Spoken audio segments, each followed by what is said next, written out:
Hey guys, welcome back to my channel. I'm happy to have you again. I know it's been a long time. Yes, it's been. And to my existing subscribers, I want to say thank you so much for sticking with me. And for those that are stopping by for the first time, I want to say you are welcome. Today, I bring you a very interesting topic, and it's 6 questions that you need to ask before you get married.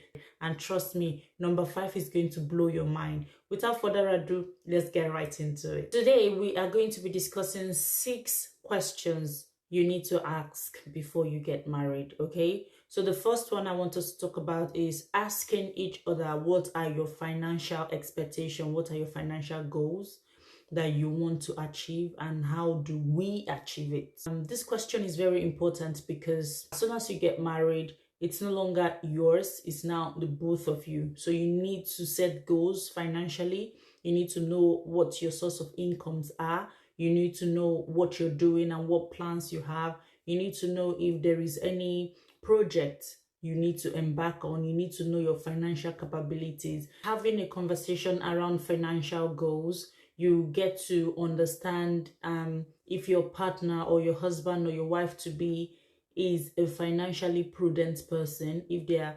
reserved or they are wasteful. So you know someone that is financially prudent will have good goals, good financial goals, and the person will have laid out plans of what their income is supposed to achieve and what is going for savings and what is going for expenditures. So but if the person doesn't have a clear goal of what their finances is, so it's either for you as the partner to step in and put out a plan and see how it goes. You can work together to achieve your financial expectations. But if after putting out all of these goals together and the other person is not meeting your criteria, is up to you to actually think about it, because finances is very important in the marriage. Do you really want to go ahead with someone that is not financially prudent? Do you really want to go ahead with someone that doesn't stick to a financial project, like we have to dedicate this amount of money for this, but the person is not following through, the person is doing something else that is not beneficial to the goal? It's something you need to think about. Now, secondly, what are your coping mechanisms when you are stressed, and how can I help? This question is very important because everybody have different coping mechanism when they are stressed. Some people prefer to drive out, some people prefer to swim, some people prefer to talk about it. So you need to have these conversations to find out when what they like doing when they're stressed. How do they come out? What help them to relieve the stress? So because it's going to be a bad thing if someone's coping mechanism is to be left alone when they are stressed and you are trying to be in their space. You see, it's not working. So these conversations are supposed to be held so that you understand what are their coping mechanism, what helps them feel better when they are stressed. You can also identify what are their biggest stressors. At what point do you get to that part in your life that you are extremely stressed? What can aggravate those stresses? These things are things to talk about so you don't cross the line sometimes, or you don't encroach into someone's personal space, because although you're going to be married, you need to respect each other's space and boundaries. The third question I would advise you ask is, do you want to have children? Yes, you need to ask that question. Do you want to have children? So you need to have a conversation around this topic. Do you want to have children? And what if we struggle to conceive? What would you do? So this question is very, very important. No couple is getting married with the expectation that they're going to have difficulty having children. But we've seen loads of couple that end up having difficulty having children. So first of all, do you want to have children? Is it a thing that you like to do? Would you like to be a dad? Would you like to be a mom? Now, what if we struggle to get one? What would you do? So if you struggle to get one, is adoption an option? Is IVF an option? You think about various options and talk about it within yourself, so that tomorrow when situations like this arise, it's not going to be one person wants to adopt, the other person is not up to it. One person wants to go for IVF, the other person is not up to it. So you need to talk about this and come to a conclusion that, okay, these are the things we can tolerate, these are the things we can handle. In case we find ourselves in this situation, these are what we can do. We're happy to have children. And how many children do you want to have? The next question I would like you to ask is, what are your expectations about childcare and parenting?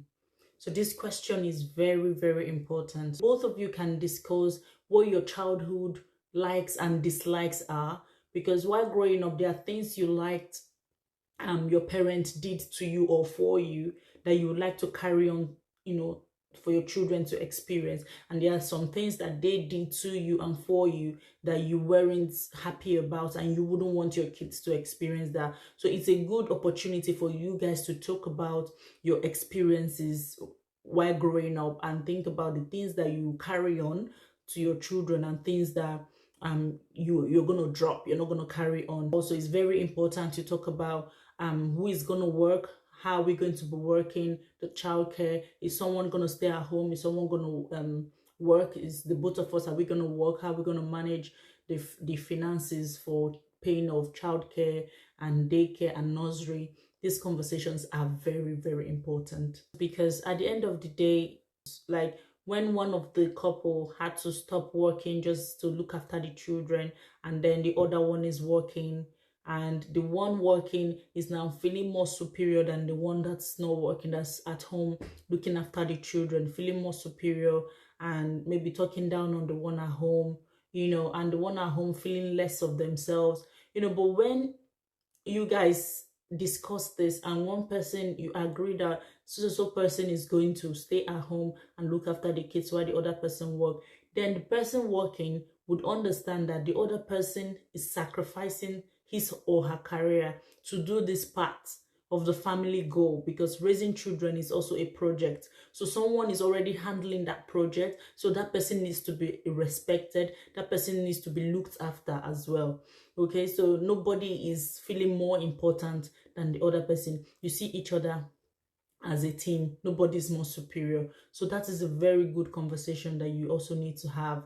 And if at the end of the day, the both of you decide that nobody is going to sacrifice their career to raise a child or to manage the home front, I think it's still okay. Whatever decision you both decide, that's why it's something that needs to be, discussed. It's something that you need to talk about, so that if somebody is going to step down to look after the kids, it's okay. If none of you is ready to step down, it's okay. Just remember that the financial burden to send the child to nursery is lying on both of you. So both of you should be ready. Make up your mind. We're not sacrificing our career for this, but we're going to make sure that financially we are available to make sure that the child gets the best care that they deserve. And whenever you get home back from work, you should also talk about how the both of you should manage each other even while at home with the children, because it's not just about in the day. How about in the evenings and in the night and on weekends? Another thing to also mention or to inquire with regards to parenting is, does your partner, either the female or the male, are they looking for a particular gender? Are they interested in just boys, or are they interested in just girls, or they want a mix? What if we don't get the mix? What do we do? What if we get just one gender? What do you do? What do you think? How would you feel? So these conversations are very important, because as an African, I know we are very we place more importance with a male child than the female child, unfortunately. But in this situation, you have to have a conversation. What if we end up having all girls? What are you going to do? Are you going to be happy with it? Are we going to be fine with it? So this conversation, you need to have them that between the both of you, and come to a conclusion how you're going, your parenting style, and things that you think your children are going to benefit from. It's a very important discussion to have. Now, the next question, and this is like my favorite. This is very, very, very, very interesting. Yeah, the next question I would like you to also ask is, what is your communication style or your love language? This is very important. Very, very important that you ask this question.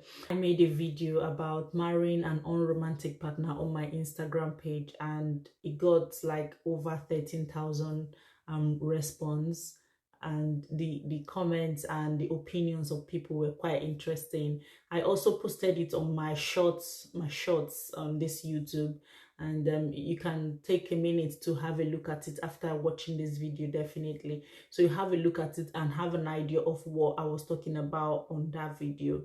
So knowing your husband's or your partner's love language is very important, because he cannot be someone that prefers act of service and you are serving him words of affirmation. All right, so you need to know what tickles their fancy. So if, for example, he is someone that does A and you're dishing B to him, he wouldn't see it as though you're doing anything. So what is their communication style? Let me share a story with you.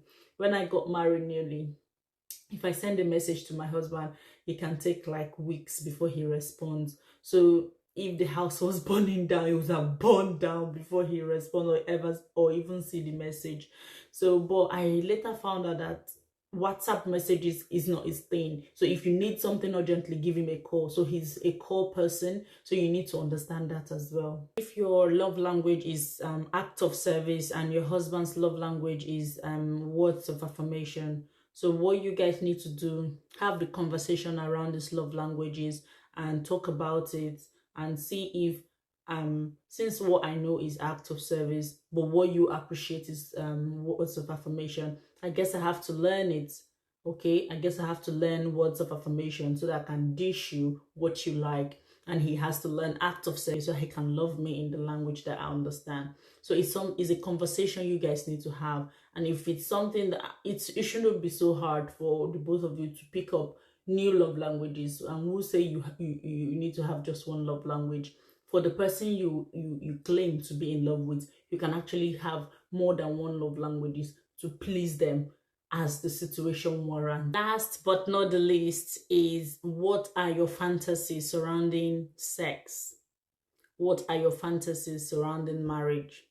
Okay, some people, they want to get married. Let me give you an example. I had a couple, they were talking about they were having issues in their marriage, and guess what the issue was? The husband wanted to try anal sex with the wife, so he's been fantasizing about it, and he felt like, okay, maybe when I get married I'll be able to do it with my wife. But these conversations were not held before they got married, and it's a no for the wife. The wife said she's not interested in that she's never gonna try that. Do you see? So if the conversation was held prior before marriage and she's game, the both of them can experiment the fantasy and they'll be happy with it. But one person waking up tomorrow and saying, this is my dream, I've been dreaming to do this with my wife, and the wife is not up to it. So you need to have this conversation. What are your fantasies about sex? What do you think sex is all about? What do you think marriage as a whole is all about? Do you see marriage as a place where you get freshly cooked meals? Do you see marriage as a place where your clothes will be clean and ironed every day, your bed is made, your shoes are arranged? Is that what you see marriage as? Do you see marriage as a place where everything will be clean and tidy, prim and proper before you get back? Is that what you see marriage as? So you need to have a conversation around that so that the both of you understand that there will be times when one person might not be up for it and the other person can hold the fort. There will be times when the other person will be tired, the other person can cover up. There will be time when the other person will be soaked in work or running late, the other person would cover up for them as well. Okay, so you also need to understand and have a conversation around sex. Like we've said, there's sometimes that it's not always going to be roses. Sometimes your libido will be down due to stress and other issues that will be coming up in marriage. You need to understand that at such times you have to be patient with one another. You have to understand that, okay, there will be good times. You have to encourage each other and find out what's stressing each other out and look for things to do around yourselves.